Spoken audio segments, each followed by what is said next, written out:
बिस्मिल्लाहिर्रहमानिर्रहीम। अस्सलाम वालेकुम स्टूडेंट्स, कैसे हैं आप सभी। कॉमर्स हाउस में वेलकम करता हूं आप लोगों का। और आज के वीडियो में हम लोग बहुत इंपॉर्टेंट टॉपिक पे बात करने वाले हैं। टॉपिक का नाम है जी डिमांड, और डिमांड की डेफिनेशन क्या है, और increasing in demand, decreasing, extension और कंट्रैक्शन आज के वीडियो में हम बात करेंगे। नेक्स्ट में मैं इसके अलावा आप लोगों के लिए बहुत सारा कुछ लेके आऊँगा डिमांड के हवाले से। चले हम बात करते हैं अगर डिमांड की, तो डिमांड की अगर डेफिनेशन देखें तो डिमांड के लॉ की अगर डेफिनेशन देखें तो दोनों अलग अलग चीज़ हैं। एक डिमांड देखें तो डिमांड की डेफिनेशन जो है कि एबिलिटी होनी चाहिए आप लोगों में चीज़ ख़रीदने की, और आप उसके लिए विलिंग भी हो। आप लोगों के पास, आप रहने दें, मतलब इनको लेते हैं हम लोग, ये जो शख्स हैं इनके पास एबिलिटी है चीज़ ख़रीदने की, और ये उसका इरादा भी रखते हैं। ये शख्स हैं, इनके पास एबिलिटी है लेकिन ये उनका इरादा नहीं है कोई भी चीज़ ख़रीदने का। सपोज ये घर लगा लेते हैं हम लोग, इनके पास दोनों चीज़ें हैं, मतलब कि एबिलिटी भी है, एबिलिटी मतलब परचेजिंग पावर, और डिटर्मिनेशन मतलब इरादा, यानी कि ये विलिंग भी हैं चीज़ ख़रीदने के लिए। तो वो इनकी बन जाएगी तलब, मतलब कि डिमांड। अगर मैं उर्दू में बात करूं तो हम लोग ये कह सकते हैं कि अगर इस शख्स के पास कुव्वत इरादा और उसके साथ साथ परचेजिंग पावर भी है, मतलब कि कुव्वत ख़रीद भी है, तो ये इनकी बन गई तलब। इनके पास सिर्फ परचेजिंग पावर है, एबिलिटी है, एबिलिटी तो है इनके पास, लेकिन इनके पास इरादा कोई नहीं है चीज़ खरीदने का, तो इनकी वो तलब नहीं बनेगी। तो सिंपल इसकी डेफिनेशन में क्या हो गया, if you have the ability and willingness for purchasing a goods, अगर आपके पास कोई चीज़ खरीदने के लिए एबिलिटी और विलिंगनेस है तो वो आपकी बन जाएगी तलब की डेफिनेशन। और अगर हम लॉ ऑफ डिमांड की बात करें, लॉ ऑफ डिमांड हमें कहता है when the price of goods increase the demand will decrease, यानी कि इनमें रिलेशनशिप क्या है, द डिमांड विल डिक्रीज। अगर किसी चीज की प्राइस बढ़ती है तो उसकी डिमांड जो है वो कम हो जाती है। हम इसको टेबल के साथ देखते हैं। टेबल में जरा मैं देखूं प्राइस और क्वांटिटी ऑफ डिमांड, यानी कि तलब और कीमत। अगर मेरे पास प्राइस जो है वो 5 है किसी भी चीज की, तो आप लोग देखोगे कि डिमांड हम अपने पास से ले लेते हैं 10 ले लेते हैं, ठीक है। उसके बाद अगर मैं इसकी चीज की प्राइस को कम करूं तो फिर डिमांड क्या होनी चाहिए, बढ़ जानी चाहिए। तो सिंपल, इसको अगर मैं 4 कर दूं तो ये 15 हो जाएगा, ये बढ़ जाएगी। अगर इसको मैं और कम कर दूं, 3 कर दूं, तो डिमांड जो है वो और बढ़ जाएगी, लोग और चीज़ खरीदेंगे, लोग कहेंगे बहुत कम चीप प्राइस है इसकी 20। और अगर इसको मैं 2 कर दूं तो ये मेरे पास 25 हो जाएगा। तो अभी इसको हम डायग्रामेटिकली देखते हैं। जिन बच्चों को ये ला आता है पेपर्स में, उनके लिए ये ज़रूरी चीज़ होती है कि आप लोगों को ये टेबल बनाने के बाद इसको एलेबोरेट करना बहुत ज़रूरी होता है, इसकी वजाहत करनी ज़रूरी होता है। वो बहुत आसान है, आपने जैसे इस टेबल को बनाया है वैसे ही आप इसको नीचे लिख दें। कैसे मैंने बनाया है, एक कॉलम में जैसे कि देखा जा सकता है, एक कॉलम में कीमत को और दूसरे कॉलम में तलब को रखने से, जब कीमत सबसे पहले है वो 5 है और तलब जो है वो 10 है। जैसे जैसे कीमत कम हो रही है आप लोग देख सकते हैं कि जैसे 3 पे कीमत पहुंची तो उनकी डिमांड भी बढ़ गई। इस तरह से आप लोगों का 4 से 5 लाइन या 3 लाइनों में आप लोगों का इलेबरेट करना बहुत ज़रूरी होता है। उसके बाद अगर ये देखें y एक्सिस और ये x एक्सिस, ठीक है, 0 पॉइंट दोनों का, y का भी और x का भी। ये बात याद रखनी, कुछ बच्चे यहाँ पे गलती करते हैं कि वो जो प्राइस होती है उसको यहाँ पे पुट कर देते हैं और कीमत इधर। डिमांड को इधर पुट कर देते हैं, बिल्कुल ही गलत हो जाता है। आप लोगों ने प्राइस जो है वो कीमत जो है वो वाई एक्सिस पे रखनी है और डिमांड जो है मतलब कि तलब क्वांटिटी ऑफ डिमांड उसको एक्सेस पे रखना है। तो देखिए आप लोगों की प्राइस कहाँ तक जा रही है 1 2 3 4 एंड 5। तो आप लोगों की डिमांड जो है वो कहाँ तक जा रही है 25 तक। तो 10 15 उसके बाद 20 एंड 25। जब मेरी कीमत 5 थी उस वक्त मेरी डिमांड कितनी थी 10, मतलब कि यहाँ पे। उसके बाद 4 डिमांड हुई 4 कीमत, तो डिमांड मेरी 15 मतलब यहाँ। और इसके बाद जैसे ही मेरी और कीमत कम हुई तो 3 पे ये थोड़ा सा गलत हो गया, ठीक है। उसके बाद जैसे ही मेरी और कीमत कम हुई 2 पे पहुंची तो ये भाई जी पहुंच गए यहाँ से, तो ये यहाँ यहाँ और यहाँ, ठीक है। तो ये स्लोप डाउनवर्ड जा रही है और इसका मतलब कि जो जैसे जैसे हमारी कीमत बढ़ती जा रही है, कम होती जा रही है, हमारी डिमांड जो है वो बढ़ती जाएगी। तो सिंपली इसकी आप लोगों ने डायग्राम याद रखनी है, सिंपल ये और ये। इसकी वजह यह है कि जितनी भी आगे मैं डायग्राम्स बनाऊंगा सिंपल मैं इसी डिमांड की डायग्राम को लेते हुए बाकियों को भी परफॉर्म करूंगा। तो इस डायग्राम को भी आपने इलेबोरेट करना है। ऑन वाई एक्सिस पे ये चीज़ हमने रखी और पे जो है वो एक्स एक्सिस पे हमने ये चीज़ रखी। उसके बाद जैसे जैसे ये बढ़ता गया तो फलां बढ़ता गया, जैसे जैसे आप लोगों ने इसको बनाया है।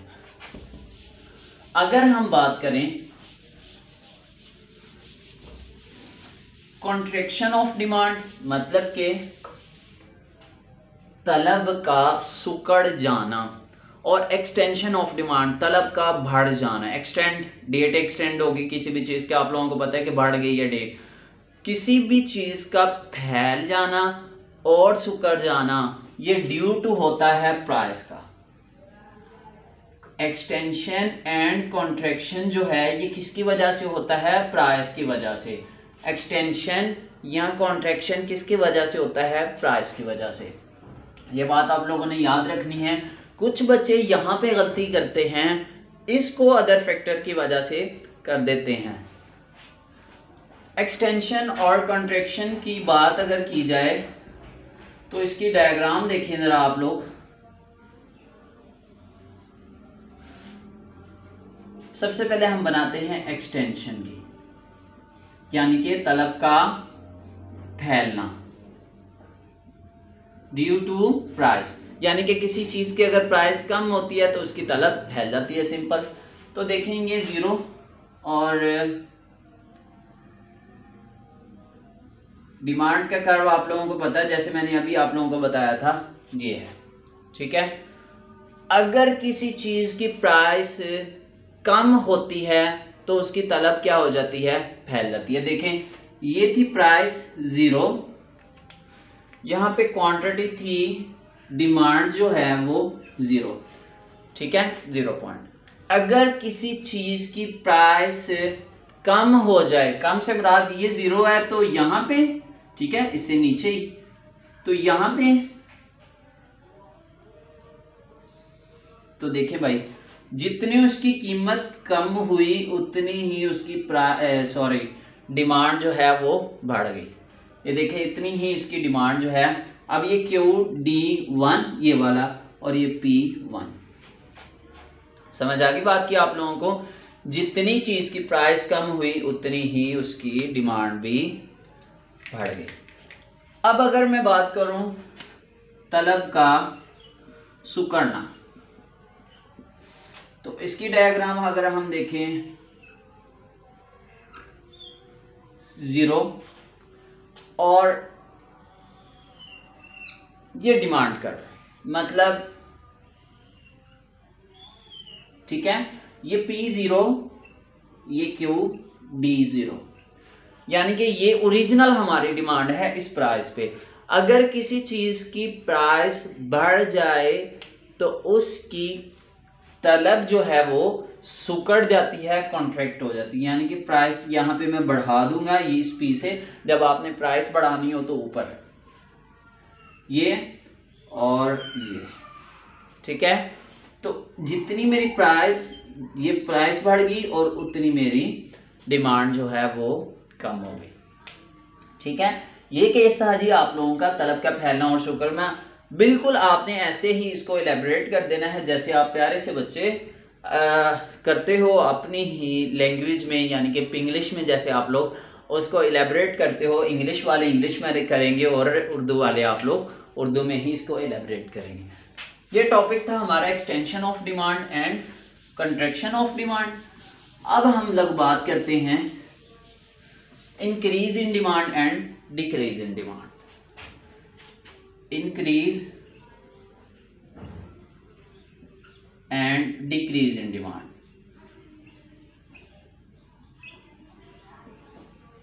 थोड़ा सा आप लोगों को इसका दिमाग से थोड़ा सा उछल होगा, लेकिन आप लोगों ने समझने की कोशिश करनी है।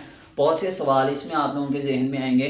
तलब का बढ़ना और कम होना, ये जो होता है अदर फैक्टर की वजह से होता है। अदर फैक्टर जरा सुने आप लोग। सपोज एक गली में एक फिश बेचने वाला आता था, ठीक है। उसकी आम रूटीन में रोज की रोज जो है वो फिश बिकती थी जी 20 केजी। अब ऐसा क्या हुआ कि एक दिन उसकी तलब जो है उसकी फिश जो है वो 20 नहीं बल्कि 30 केजी बिक गई। अब वो पहले जब बेचता था तब भी वो बेचता था जी भाई 350 रुपये किलो, 350 की 1 केजी बेचता था। लेकिन ऐसा क्या हुआ, उस दिन वही प्राइस है लेकिन 25 किलो या 30 किलो उसकी बिक रही है फिश। इसकी वजह है उस गली वालों की में काफ़ी लोगों की या 3 से 4 लोगों की इनकम जो है वो बढ़ गई। एक आदमी वो 3 लाख रुपए उसकी इनकम थी, अब उनके बिजनेस ने उनको इस माह 4 लाख रुपए इनकम दे दी। उन्होंने कहा आज हम लोग फिश जो है वो ज़्यादा बनाएंगे। उनकी वजह से उनके घर मेहमान आ गए। या उधर पहले 20 घर थे, अब उधर 30 घर उस गली में रहने लग गए। अब वो 10 जो एक्स्ट्रा है उन्होंने भी खरीद ली। प्राइस वही है, प्राइस चेंज नहीं है, लेकिन अदर फैक्टर की वजह से, जिसको आप उर्दू में कहते हो दीगर हालात के चेंज होने की वजह से आप लोगों की जो है तलब उसमें भी इजाफा हो गया या कमी आ गई।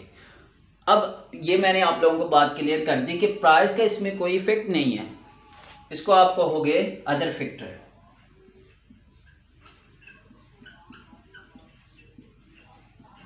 अदर फैक्टर्स, इसमें कौन कौन से फैक्ट्स हो सकते हैं? चेंज टेस्ट या टेस्ट चेंज, और income change, weather change, fashion change,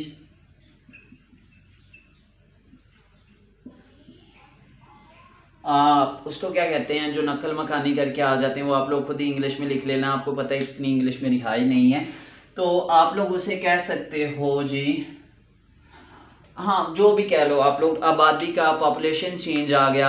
ये इस तरह के काफ़ी चेंज आ सकते हैं जिसकी वजह से आप लोगों की इनकम डिक्रीज या इंक्रीज हो सकती है। अब मैं आप लोगों को बाय टेबल और डायग्रामेटिकली आप लोगों को समझाता हूँ।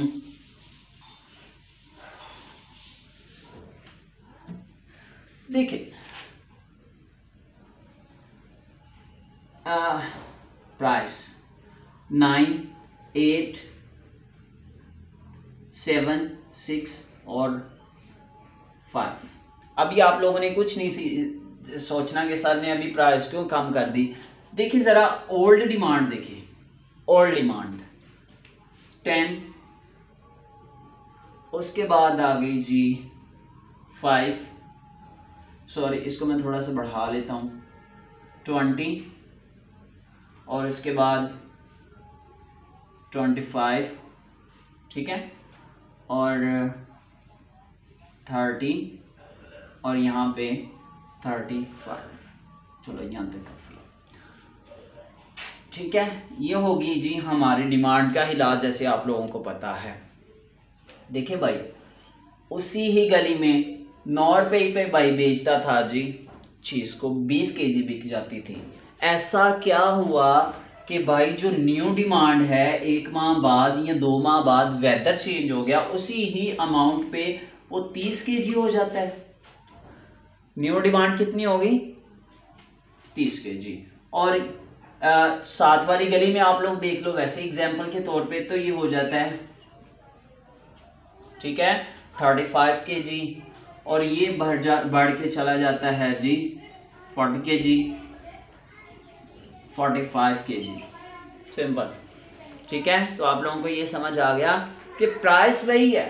प्राइस मैंने यहाँ से एक नहीं रखी कि मैं यहाँ भी 9 रख लेता, वो तो कांस्टेंट प्राइस है। प्राइस के ना चेंज होने की वजह से प्राइस भाई जी आपकी चेंज नहीं हो रही। देखो यहाँ भी 9 केजी है और यहाँ 20 है, लेकिन फिर न्यू डिमांड क्या ही, वेदर के चेंज होने की वजह से, अदर फैक्टर के लागू होने की वजह से आप लोगों की न्यू डिमांड कितनी आ गई? 30। अब इसको जरा हम डायग्रामेटिकली देखते हैं। 0 यहां पे आप लोगों की आ जाती है जी P, और यहां पे क्वांटिटी ऑफ डिमांड। ठीक है, अब देखें प्राइस मेरी कहां तक जा रही है? 4, 5, 6, 7, 8 और 9। ठीक है, और डिमांड जो है वो जा रही है जी 20, 25, 10 का देख लेते हैं, 30, 40 एंड 50। ठीक है, आप लोगों ने अपने हिसाब से लगा लेना, मुझसे जैसे लगा मैंने लगा ली है। अच्छा, तो कोई नहीं, आप 10 का इनमें डिफरेंस रख सकते हैं, 5 का रख लें, 1 का रख लें, डजेंट मैटर। ठीक है, तो इसके बाद हम लोग क्या करेंगे? हम लोग पहले बनाते हैं जी ऑल डिमांड का। ऑल डिमांड का कैसे बनाएंगे? 9 है तो मेरी डिमांड थी जी 20, तो यहाँ पे भाई जी लग जाएगा। उसके बाद 8 पे मेरी डिमांड हुई जी ये इन दोनों के बिटवीन 20 एंड 30। ओके, 7 पे मेरी डिमांड है जी 30, तो यहाँ पे थोड़ा सा पास यहाँ पे। उसके बाद 6 पे मेरी डिमांड है जी 35 बिटवीन 40 एंड 30, तो यहाँ पे आप देखिए ज़रा,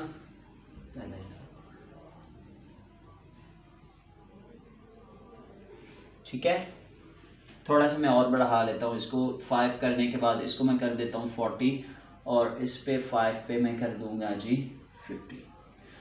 ठीक है, और यहाँ पे भी चलो 50 लगा हुआ है। 5 डिमांड कीमत जो है वो 5 हुई, तो आप लोगों की डिमांड जो ओल्ड है उसको देखो तो 40, 5 पे 40 यहाँ पे। ठीक है भाई, आप लोगों का ये डिमांड कर्व ऐसे नीचे जाता जाएगा, जैसे आप लोगों को अभी मैंने प्रीवियस बताया कि डिमांड कर्व ऐसे सिंपल होता है। अच्छा, इसको अगर मैं डिमांड 0 का नाम दे दूं तो यहाँ पे D0 लग जाएगा। ठीक है, अब देखो आप लोग उसी ही प्राइस पे आप लोगों की न्यू डिमांड क्या है? 9 एंड 30।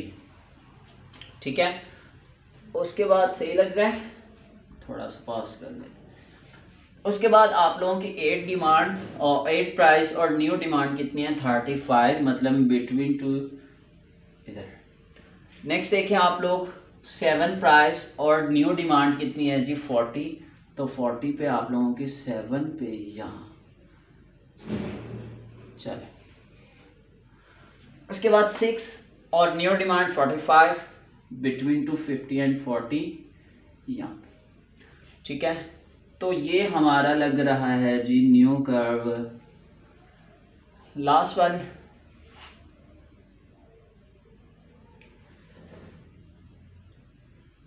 ठीक है, और लास्ट 5, और ये आ गया जी हमारा लास्ट 50 पे 5 एंड 5 ये। ठीक है, तो ये अब देखिए ज़रा, राइट और डाउनवर्ड ये शिफ्ट हो रहा है D1 मेरा, मतलब कि मेरी उसी ही प्राइस पे डिमांड जो है वो बढ़ गई है। अगर आप लोगों को एग्जाम में आए कि भाई ये तो आपने इंक्रीजिंग का कर दिया, डिक्रीजिंग का कर दें, तो ये आपकी ओरिजिनल डिमांड है, तो भाई इसके आप यहाँ पे लगा दें, तो ये आपका D2 हो जाएगा। मतलब लेफ्ट वर्ड जो है वो आपका डिक्रीजिंग के लिए और राइट वर्ड जो है आप लोगों का वो इंक्रीजिंग के लिए। चलें तो गाइस, ये था हमारा इंक्रीजिंग और डिक्रीजिंग का टॉपिक जो कि हम लोगों ने इस वीडियो में क्लियर करने की कोशिश की। अगर आप लोगों को इसमें कोई चीज़ ना समझ आई हो या आप लोगों को और कोई टॉपिक हो उस पर आप लोगों को नहीं समझ आ रहा, तो लाजमी आप कमेंट कीजिए। इसके अलावा सब्सक्राइब कीजिए, लाइक तो बनता है फिर, और लास्ट वन बेल आइकन को दबाना ना भूलिएगा। तो नेक्स्ट टाइम तक मैं आप लोगों के लिए कॉमर्स, इकोनॉमिक्स और अकाउंटिंग में बहुत सारे वीडियोस लेके आऊँगा। नेक्स्ट वीडियोस तक मुझे दीजिए इजाज़त। अल्लाह हाफिज़।